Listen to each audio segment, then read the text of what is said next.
see my presentation right now. And as I said, welcome everyone. My name is Filipe. If you have any questions, kindly share them in the chat box and we'll make sure to answer all of them. I think the most important questions are overviewed during the presentation, but if you have any outstanding questions, please share them after the presentation. So I am responsible for international affairs at Avanzza. I'm based in Brazil, but I'm also responsible for international affairs of importing and exporting companies from and to Brazil that also market their products in Europe and the US. As you might already know, Brazil is a pretty big country. We are talking about a population of 220 million people, an area of 8.5 million square kilometers. We have 27 states and 5,570 cities. It's a very big market with a very different population, south, north, east, and west. So you can infer that what may be a suitable product for a southern state might not be the same for a northern state. So we have a very varied population, ethnic backgrounds, and it might be a smart decision to perform a market research and also understand each market. Indeed, every city can be considered as a different market, and every state as well can be considered as a different market. But in the whole, we have one sanitary regulations for cosmetics and for medical devices. So you can, for sure, make your product compliant to Brazilian regulations with one notification or one registration and sell your products all over Brazil. The most important cities in Brazil are Sao Paulo with 12.3 million inhabitants. Then comes Rio de Janeiro with 6.7 million, and following Brasilia with 3.05 million people. Sao Paulo and Rio de Janeiro are separated by 450 kilometers. Sao Paulo and Brasilia are separated by 1,000 kilometers. And if you were to estimate a distance between Sao Paulo and Manaus, which is the capital city of Amazon, which is right up here next to Colombia, it's 4,500 kilometers. So you might also understand that logistics may be a very important issue when dealing with distributing products in Brazil. But if you want to keep your market to the top populated cities, you have 17 cities in Brazil which have more than 1 million inhabitants. So it's a very good market if you want to go either concentrated in one or more cities or spread over all of Brazil. As a background, a pre-market certification procedure is always necessary in Brazil, be that for cosmetics or for medical devices. Keep in mind that besides notification or registration of products, there's also a pre-market procedure that has to be done before embarking products to Brazil. And in that pre-embarking procedure, you do have to supply your notification or your registration number. If you do embark products to Brazil which are not notified or registered, please make sure that they are going to Brazil under a temporary import procedure. If you have any questions regarding that, I'll be glad to answer at the end of this presentation. I can also tell you that import of medical devices and cosmetics are very alike. They're very similar. The notification and registration are always necessary for both classifications of products, and except for medical devices that are above risk class 2. For instance, face masks for COVID prevention are a class 1 medical device, so they undergo notification, which is an online. But if you were to import a product that is, that will go into the body, it will be probably a class 3 medical device. And for those kinds of medical devices which go above class 2, the manufacturer in the country of origin will have to be physically certified by our Ministry of Health. So the staff at Anvisa, which is the agency responsible for health surveillance in Brazil, will travel to South Korea, for instance, and visit your manufacturing plant and certify it physically. But as long as you are in the medical devices class 1 or 2 or cosmetics, that will not be necessary. Also, it's very important to note that it is not possible for foreign companies to make administrative arrangements for issuing notifications, registrations, or pre-market authorizations. They cannot hold the notifications or registrations for products. It has to be done by exclusive registration holders in Brazil, or sales agents, or distributors. These Brazilian companies must have a certified warehouse, certified staff, and import licenses for either cosmetics or medical devices, or both. So it's necessary that you find the right partner in Brazil that can register your product and help you distribute them either in specific cities or all over the country. So the legal overview of the Brazilian health surveillance is a federal organization that is composed of federal laws and decrees that create the Ministry of Health. And under the Ministry of Health, we have an agency called Anvisa. Anvisa is the National Health Surveillance Agency, which publishes what are called RDCs. They are technical board resolutions for cosmetic standards, and they are the standards for Brazilian cosmetics and Brazilian medical devices. They also have an online product notification or registration portal in which the Brazilian companies will log into and upload the product information file and tests and all information regarding the products which are to be notified or registered. Only the Brazilian companies can do that, and it's done online for low-risk products, and online and physically at Anvisa for registration of high-risk products. As a local market surveillance, because Brazil is so vast in area, it's not Anvisa, the federal organization, who does the market surveillance. They delegate the responsibility of surveillance to states and cities. At the state level and city level, you will find Covisa, which are the health surveillance coordination agencies, locally based and locally surveilling the market. You also have PROCON, which is a consumer protection agency.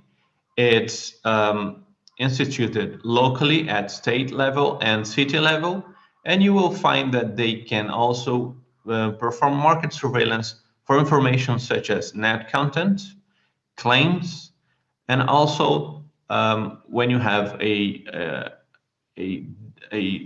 different standard than of Brazil, they can call in your company or your importer and ask for a correction of the information provided on the labels. So what are cosmetics in Brazil? The definition of a cosmetic is included in RDC number 7 of year 2015. RDC, as I mentioned before, is the standard for Brazilian products or sanitary products. Our definition of a cosmetic is very similar to the definition of a cosmetic in Europe. It's products, either mixtures or substances for external use, which can be used on the skin, on the external parts of the body, and inside the oral cavity. The purpose of cosmetics are of cleaning, perfuming, correcting body odors, or protecting or keeping them in good condition. But as you will see in the following examples, our definitions of a cosmetic are more inclusive than that of Europe. For instance, I bring to you some examples with pictures and classifications of what are considered cosmetics in Brazil. Sunscreen protection are cosmetics in Brazil. They can have SPFs of 1 to 100. You do not have a specific ratio of SPF UVA or UVB. You can have all sorts of protection as long as they comply to the standards of RDC 7 2015. I am showing here an example of a product which is very famous in Brazil. There are lots of online reviews made by bloggers and vloggers of this product, and also all sorts of Korean products in Brazil. I am not sure if they are imported officially via a company. It's not informed in the review, but it's very common for Brazilian consumers to directly import foreign products from other countries when they purchase online and have the products sent via courier to their address. This specific review with the following product is contained in the link, which is right below the picture. You will be able to follow the link and see the products that I'm showing right now, and also the opinions and reviews. So we have sunscreen protection as an example of cosmetics. You have anti-age serums and hydration creams, which are also classified as cosmetics. Again, the link of this review, when where I got the picture, is informed right here below the picture. You have facial nourishing masks, which are also classified as cosmetics. Acne creams and soaps, if they are aimed at preventing well, those kinds of pollution and any pollutants that might make the skin sick, they are cosmetics. What will not be a cosmetic is a cream that will treat a existing skin problem or a acne, but those that prevent are cosmetics. You have also all kinds of scrub, peeling gels, masks, sheet masks, shampoos, conditioners, all kinds of hair products are also considered as cosmetics. These kinds of single-use or routines that are very common in Korea are very well seen by Brazilian consumers.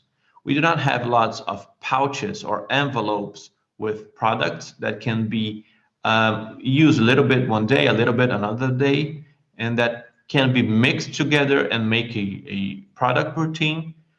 So this is very innovative for the Brazilian market. What are examples of good claims that foreign products may have in the Brazilian market?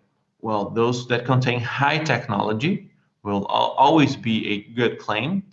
Exotic natural ingredients, that are those natural ingredients from vegetables, fruits, and minerals that are not common in Brazil. Any vegan, organic, or natural claims are well received in Brazil. And we do not have very high standards nationally for what is vegan, what is organic, or what is natural. We are not, or agencies are not well organized to define what a organic cosmetic is, a vegan cosmetic is. So as long as a vegan product, for instance, you do not have any animal ingredients in it, it can be considered a vegan product. In regard to organic and natural, the definition line is very blurry. So you will not have any organic or natural certifications done by or government bodies, but you can always have a private entity do you a certification, and you can market those in Brazil with no problem. Also, paraben-free is very interesting for the Brazilian market. What are not so good claims? When I say not so good, it's not because they are bad. It's because they are very common in Brazil. So you do not want to go there because it does not create differentiation. And one example is local natural ingredients. We have a very good nature, and it's very abundant in natural ingredients. You'll have all kinds of Amazon oils and Amazon extracts. You have, well, for instance, banana is very common in Brazil. You have 20 kinds of banana available. So a product which is shaped as a banana or has banana in it will be seen as very common and not a high ticket product. So it's not a good claim to explore. Also, petrolatum, derivatives of petroleum, silicones, and animal ingredients are not so well seen. Although you find products in Brazil which have those claims and do sell, but they will not be high ticket and high scale products. And as you will see, products to be imported to Brazil will be placed at a higher price in the price pyramid. So you want to have your products aligned with the public at the high end of the scale. Also, examples of cosmetics are hand sanitizers. Hand sanitizers in Brazil are very explicitly or with no doubt classified as cosmetics. They are mentioned in RDC 7 2015 as cosmetics. They have specific label and ingredient standards, which will be mentioned in RDC 7 2015, but they are also available separately. The link to the RDC 7 2015 is at the bottom part of this slide, and you can also go into this link and download the standard.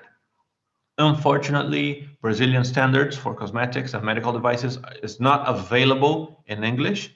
It's only available in Portuguese.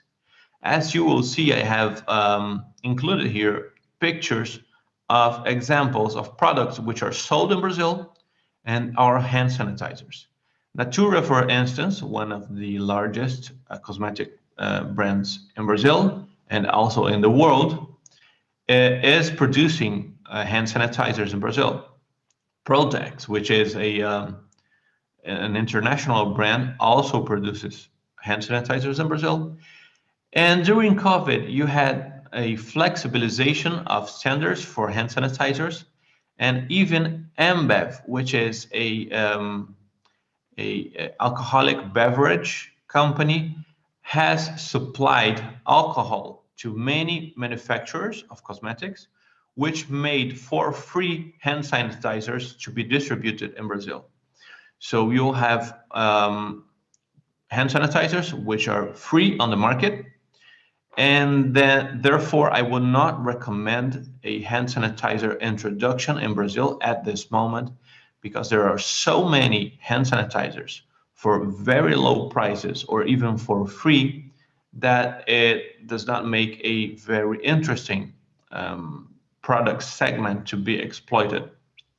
Although, if you do have a different packaging, a new form of using the product other than plastic bottles, it would be, of course, a innovation and also very welcome in the Brazilian market. As you can see, all of these products will have a different mark, which in this case is 70 degrees INPM. INPM stands for a national standard for denatured alcohol concentration, which all hand sanitizers must contain. And the alcohol which those products are allowed to contain are ethanol or isopropyl alcohol. They have to be denatured, as I mentioned before, and the packaging will have to include this INPM standard, all kinds of warning statements. For instance, read instructions before using the product. This product is flammable. And when you have all those warnings in place, your product is good to go on the market after a product registration. So, what are the products that must be notified? They are also called grade 1. And what are the products that have to be registered and are called grade 2? Grade 1 products which are notified are products that comply to the definition of a cosmetic, and they may or may not contain efficacy claims.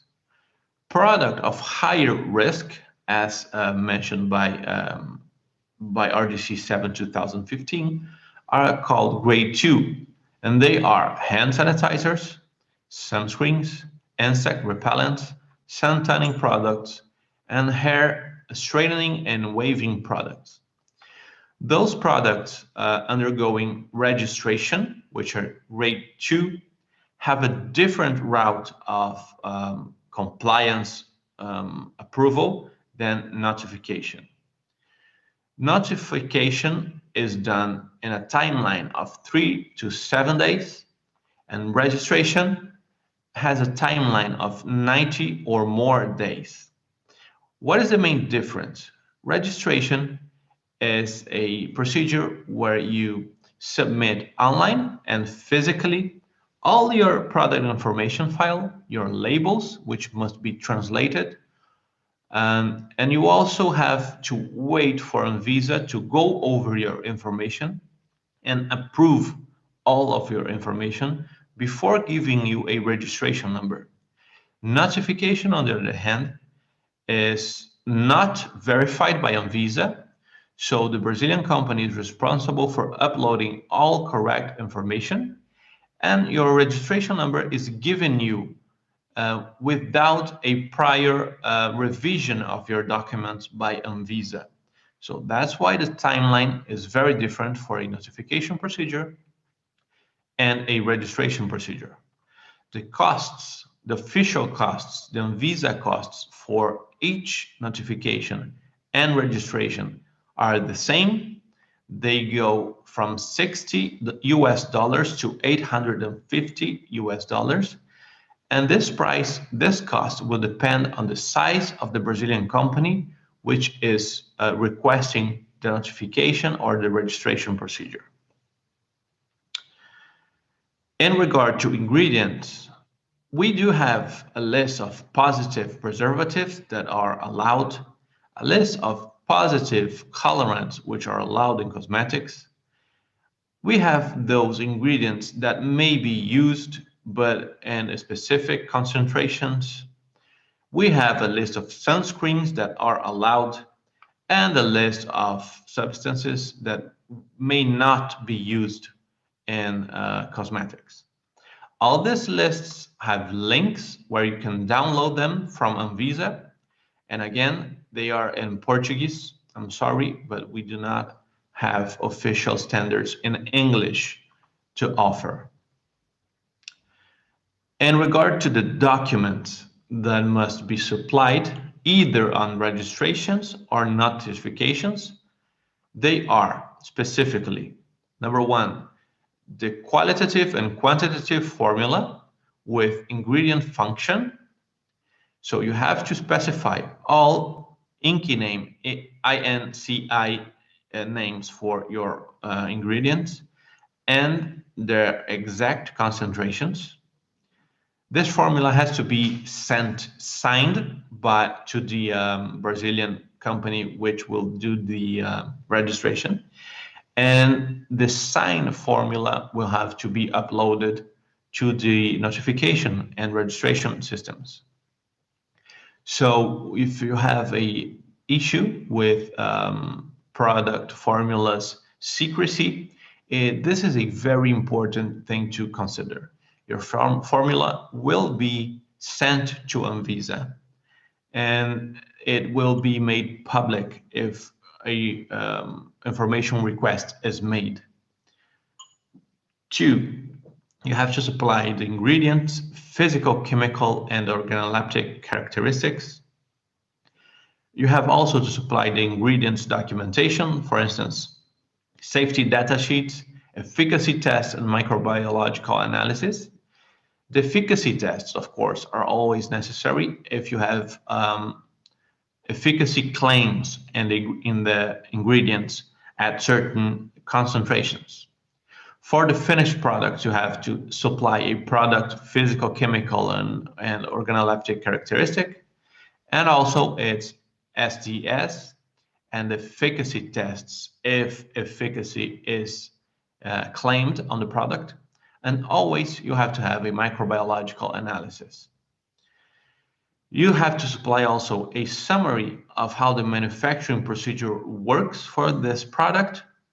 You have to inform the package material specification and characteristics. That means if you have a certain kind of plastic, that certain kind of plastic or metal or glass has to be informed. You have also to supply a product stability report, and your product has to have a batch or lot number, and you have to inform how this number is codified or how it's made up.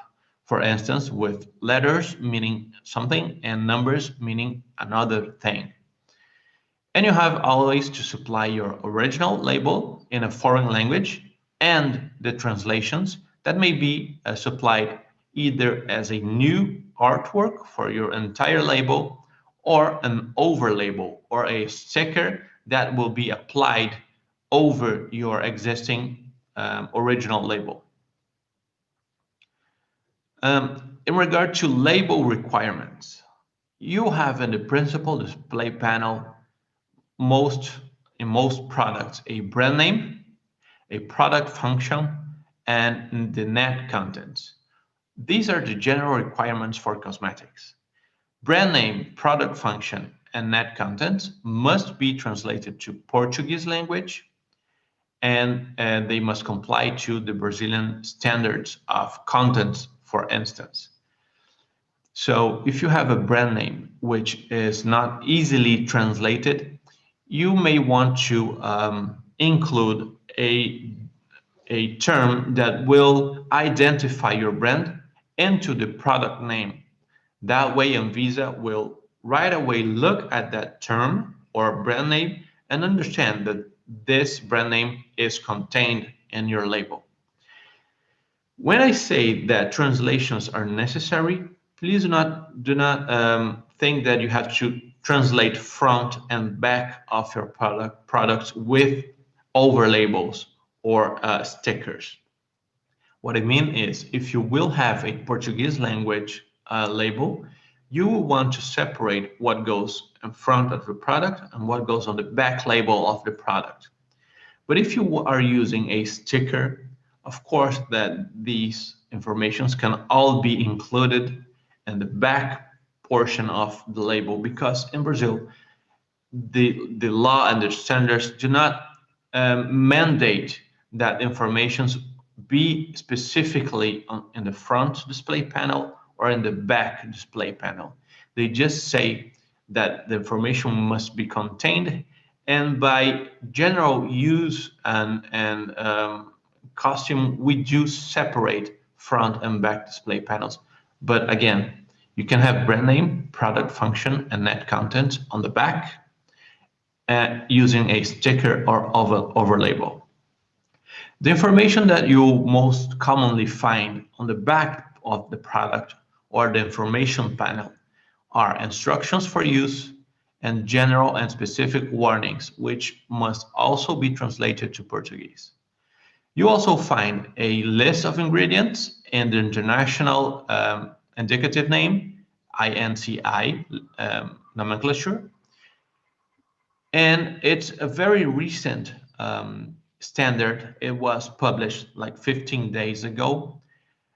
From November 5th, 2021, that means next year, November next year, you also have to supply a translated list of ingredients to the Portuguese language. That means that you have to have 2 lists of ingredients in your product, one in international standards and one in Portuguese. We have many sources of Portuguese translations to of substances, but they are so many, and not all substances are already translated, that we are discovering every day new translations. So there's not one database which I can refer to you right now that would give you all the answers of what translations are. So it's a assessment that has to be done at this moment, product by product, substance by substance. And from November 5, 2021, all products being imported to Brazil will have to have this translated list of ingredients. Other information that will have to be contained on your information panel is the product information, product notification or product registration number, the notification holder details or the company details of the Brazilian company which made the notification or registration in Brazil, batch number or lot number, expiration date, and in Brazil we do not use the PAO, the period after opening. We only use expiration dates. You may always include a PAO in the product, but even though you have a PAO, a period after opening, you also have to include the expiration date. It's mandatory. The country of origin information is always included, and the brand owner details may be included. They are always included, but the standard, the Brazilian standard, is not clear if it should, or if it's a obligation, if it's mandatory, or if it's a optional detail.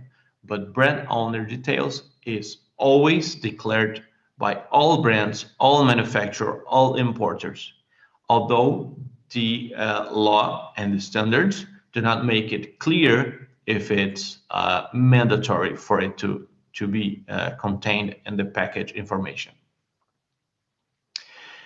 Right here, I'm showing you an example of a foreign product that was imported to Brazil. The Portuguese language is not contained either on the front or the back of the product.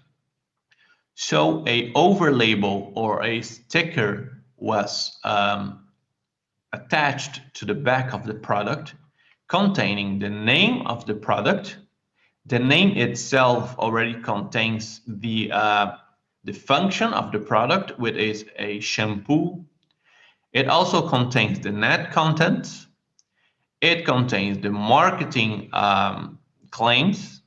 It contains the instructions for use. It also contains the warnings, which is keep away from the reach of children. And if ingested, search for a clinician. It contains the Brazilian registration number or notification number in this case. It contains the information regarding the responsible person in Brazil, that is the company which did the notification procedure. It contains the name of the manufacturer, which, as I said, is not mandatory because the standards are not clear that this should be included, but everyone includes it anyways.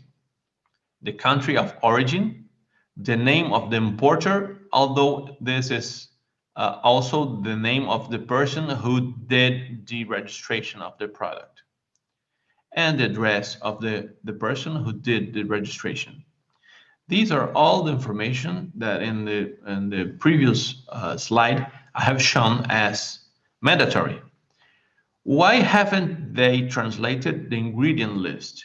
Because at this moment it is not a mandatory item.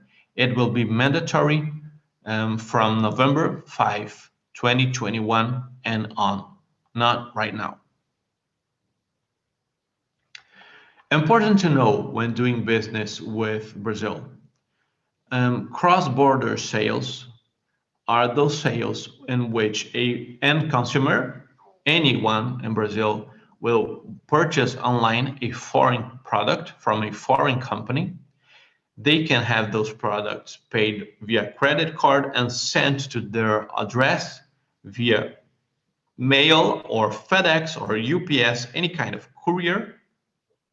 And for those kinds of purchases, there are no sanitary or linguistic requirements for that need to be complied to.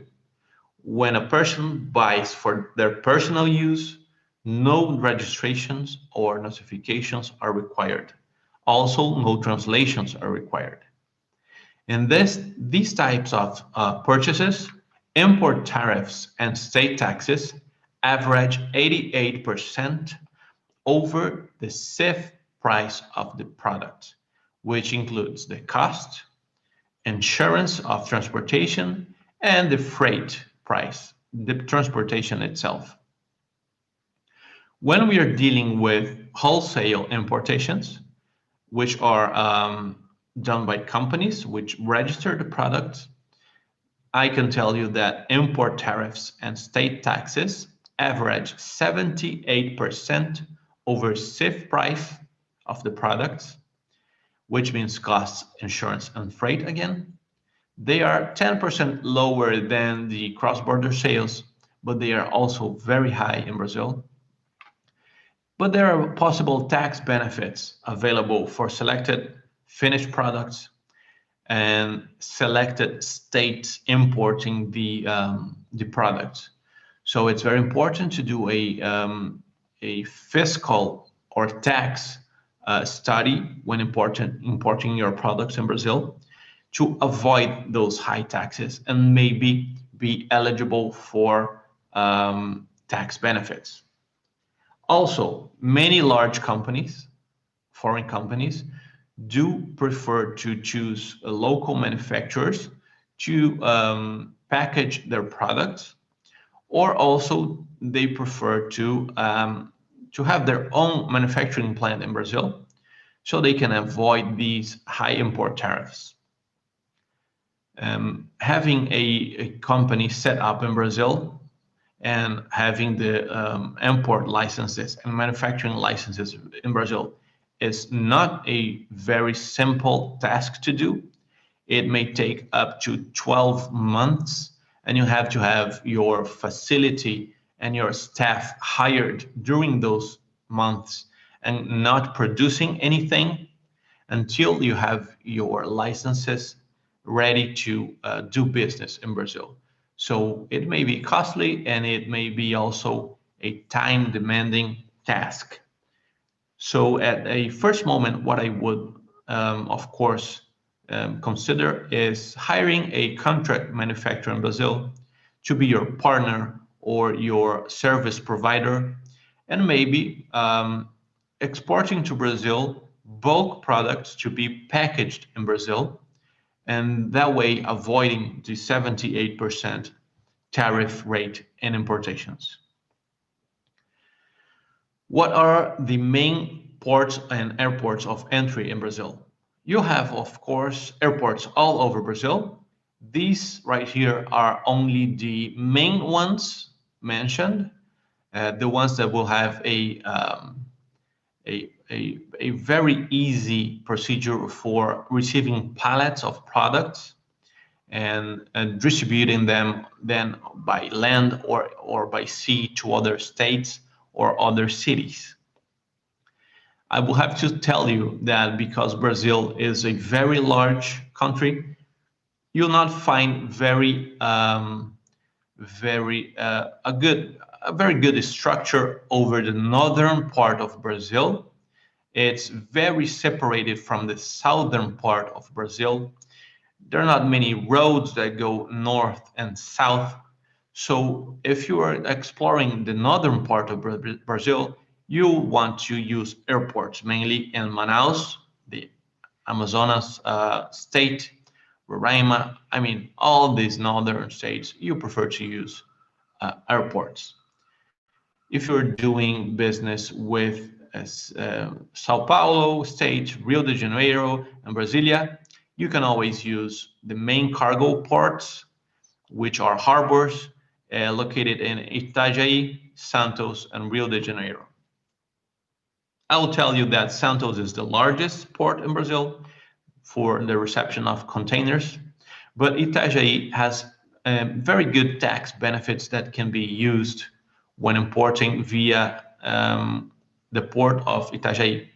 However, if Minas Gerais, which is a state located in the middle of Brazil, almost in the middle of Brazil, which has no access to the sea, if a company located in this state of Minas with no access to the sea wants to import, then you can use any of these ports, for instance, Santos, receive your container in Santos, have it shipped by land to Minas, and the customs brokerage can be done in Minas Gerais. It's not mandatory to be done in Santos anyway. So that's a very good and important thing to keep in mind if you have tax benefits in other states that do not have a port available. At this moment, if you want to take a 5-minute break and then come back to do questions and answers, Ms. Kim, I will be glad to answer them. Yes, we will have 5 minutes short break. Now it is 4:53, so we will start again at 4:58.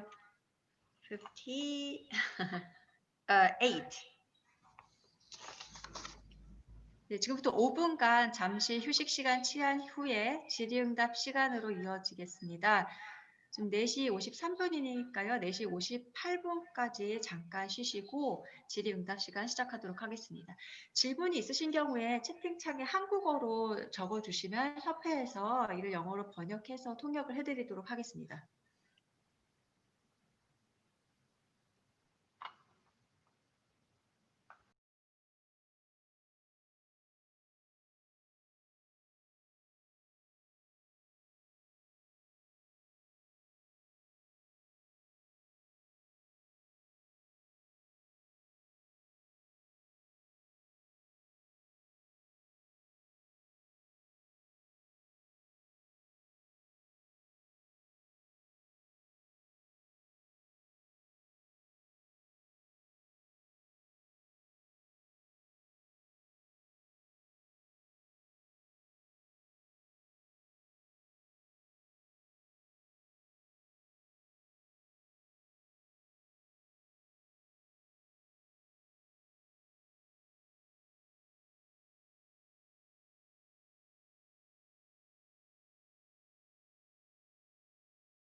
Now,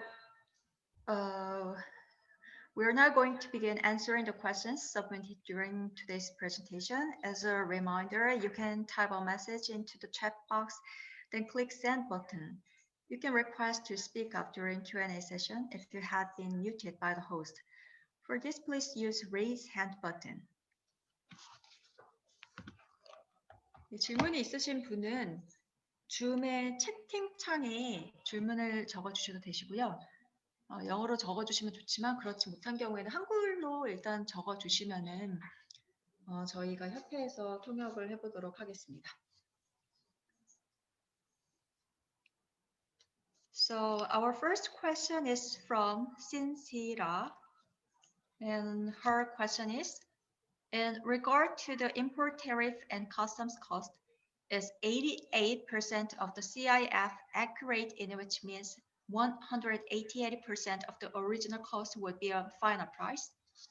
Mr. Filipe Guanaes, could you explain about this question? Sure, it's a very good question. And unfortunately, no, that's not the final price. Well, I can say that 188% is the importation cost of the merchandise, including merchandise and tariffs. And also you have to add the freight, all the services included in the customs brokerage and etc. But that's the price of the imported goods at the warehouse of the importer. On top of that, when the importer sells the products, he will have to pay again sales taxes, which will be different for every state and for every kind of company and size of company in Brazil. So it's not a very simple math problem to solve because all states have different percentages of sales taxes, and the taxation over sales for each company may be very different. For instance, one company may have a 4% of sales tax, another company may have 30% of sales tax. So over 188, you should include the importer's taxation, which may be another 30% over the 188. You have to include his profit margin, whatever operational costs he has, and then the distribution costs. If he sells for a retailer, for instance, the retailer will have again his own sales taxes applied over the 188 and the importer's sales tax. So it's a math problem that adds on top of the previous one.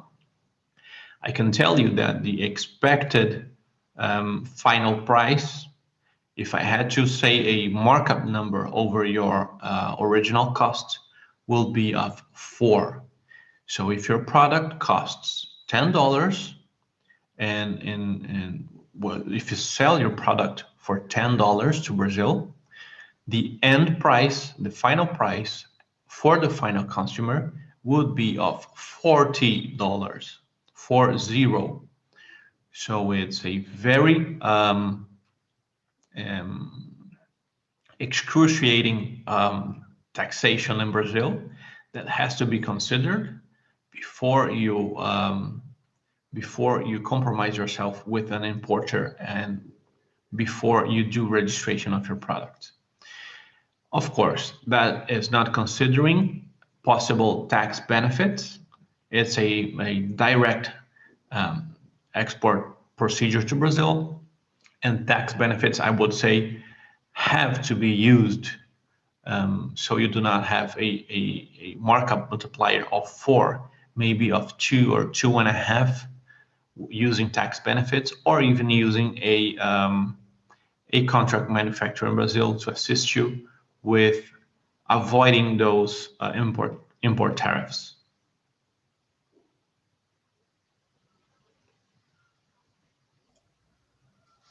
Mr. Filipe Guanaes, thank you for the kind explanation. I have several questions. This is Kim from Korean Cosmetic Association. And my first question is, you mentioned that acne cream and soaps are classified as cosmetics according to the Brazilian cosmetics law. And I wonder that is it classified as grade 1 products, which is subject to notification, or grade 2, which is subject to registration? That is a very tricky question. If the product did not say product that prevents acne in a week or a month, for instance, or that reduces in 10, 20, or 30% your chance of having acne, then if you do not use those claims, it's a grade 1 product. And as a grade 1 product, it undergoes notification. However, if you do use claims that have to be proved, that have to be substantiated with evidence or with tests, then it will be a grade 2 product, however, undergoing a notification because it's not in the high-risk product list. So it will be a grade 2 because efficacy has to be proved, but it will be notified. It will not be registered because it's not on the specific high-risk product list. With regard to the notification and registrations, I have a question about the valid year. How long is what is the validity for each category? Notification is valid for 5 year or 7 year or 10 year? Perfect. Very good question. The notification has a validity of 10 years. So a product is notified today, it will be valid for 10 years as long as you don't change the labeling or you don't change the ingredients on the product or the name of the product, of course. And the registration will be valid also for 10 years. There's one recent publication at Anvisa which makes the notification period, the notification validity extended forever. So the 10-year for the notification will no longer be valid as of next year. In 2021, notifications will not have a validity anymore, and the registrations will keep their 10-year validity. So these rules are changing, and the products which are already notified and registered will automatically be transported to the new regulation. So today, if you had a notification with validity period of 10 years, in the next year it will be no longer expiring in 10 years. It will be valid forever. What has still a validity period is the registration, and that is of 10 years. Thank you. And I have another questions regarding market surveillance done by Anvisa, which is Brazilian FDA.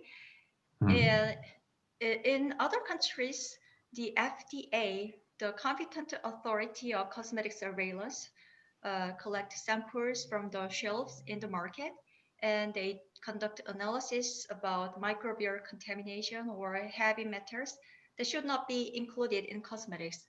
I am wonder that Anvisa doing this kind of activity regularly, or they do this activity very open? That's a very good question also. Anvisa itself, as a federal agency, will not do market surveillance in the sense of getting a sample and testing it. Who will do market surveillance are the state and city market surveillance agencies, which are called Covisa, and maybe also PROCON, the consumer protection agencies. They may get samples and have them tested, but that is very rare in Brazil. And when they do get samples and test them, those tests are for very toxic substances, such as formaldehyde and mercury for products of the area of the eyes, and well, for general products, it's very rare that they will be sampled for heavy metals or colorants even. What Anvisa will require is that one sample of the product has to be stored with the importer, and it has to be stored as long as the product is valid. And if anything occurs on the market with that product, Anvisa will go to the importer and request that sample and then test it. But it's very rare that Anvisa will go to the market and sample products for testing. Thank you. Again, I have a question about Please. the violation penalty in case of violate the relevant regulations. Okay. I'm not sure that you know about Korean cosmetic regulation. We do have a lot of very detailed and strict regulation with regard to the penalty in case of violation of the relevant law. So I am wonder that the Brazilian regulation RDC stipulate any penalty or fine or recall import refusal when the company or products violate the law? Okay. So you have two kinds of attitudes that will may lead to penalties. You have consumer-related penalties, and you have sanitary-related penalties. I'm sorry. In regard to consumer-related penalties, the consumer protection agencies may request information in regard to a specific claim. If your claim is not substantiated, is not proved, is not backed by scientific information, the consumer protection agencies may fine you in monetary, I mean, in a value that will be arbitrated by them according to the damage that has been done to the public and to your volume of sales of that product in Brazil. It may range from $1,000 to millions of dollars. So what I would be most worried about is having a consumer-related issue with PROCON, the consumer protection agencies. Of course, for a claim to go that far in fines is very rare. You would have to make a health-related claim, for instance, or a cure-related claim, for instance, or any kind of bad marketing or lies for selling your product. It would be a very extreme scenario. In regard to sanitary sanctions, if you do not comply to a cosmetic standard, for instance, what Anvisa would do is first get in touch with the importer, ask for explanations and corrections.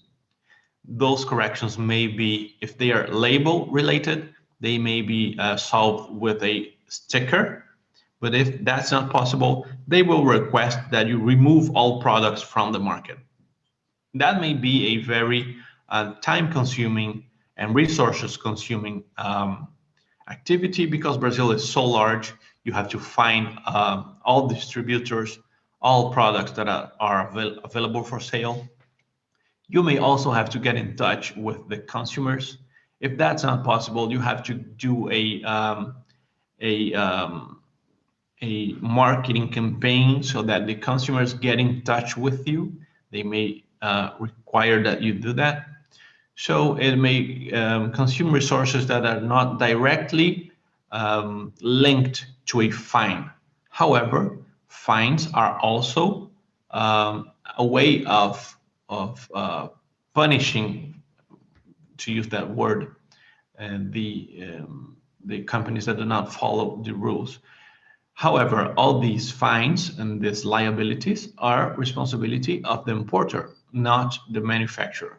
So it's up to the importer to assess the risk and to approve or not the claims or the product informations as they are. Thank you. I have last question. If Koreans heard Brazil, the nation, we often think about the abundant natural resources like Amazon. So I have a question about what is the popular Brazilian local manufacturers, and how about the status of the Brazilian local brands, local cosmetic brands? Is it popular, or is it a very small sized? Did you say the name of a specific company? Oh, no. Okay. Okay. Brand owners located in Brazil. Okay, perfect.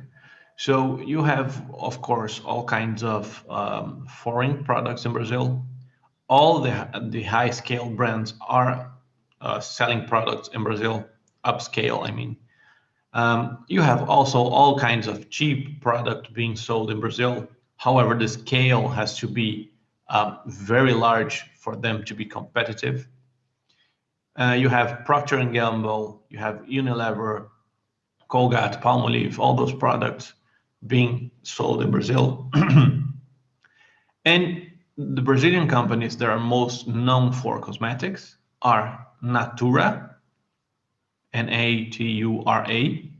It's the largest company in Brazil. It has bought several international brands in the past few years.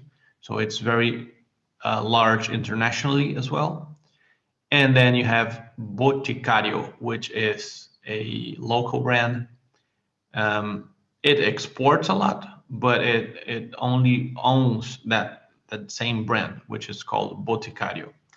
Let me type it in the chat box. And those are two of the largest brands. And after that, you have several small brands for hair care, for skin care, for nail care. You have thousands of brands in Brazil for all of these smaller needs, I would say. However, all of these smaller brands, they are all competing on price, and their quality is not so good. And that's why imported or foreign products are very welcome. However, because of the import tariffs, they will always be on the upper scale of the price range.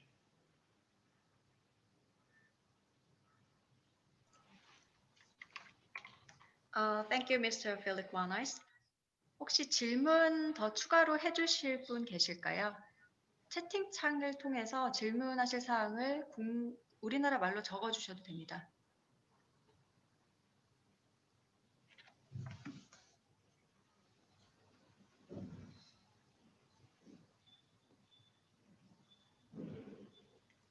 네, 질문이 더 없으신 걸로 보여져서 오늘 웨비나를 마치도록 하겠습니다.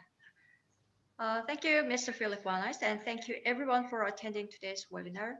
If you have any other questions, please contact Mr. Filipe Guanaes or Korea Cosmetic Association. Once you leave today's webinar, you will receive a survey on the presentation, and we would appreciate if you would complete that and provide you the feedback. You will also receive a follow-up email within 24 hours with presentation material. On behalf of Korea Cosmetic Association and our presenter, Mr. Filipe Guanaes, thank you for joining us today and have a great rest of your day. 웨비나를 마치도록 하겠습니다. 감사합니다.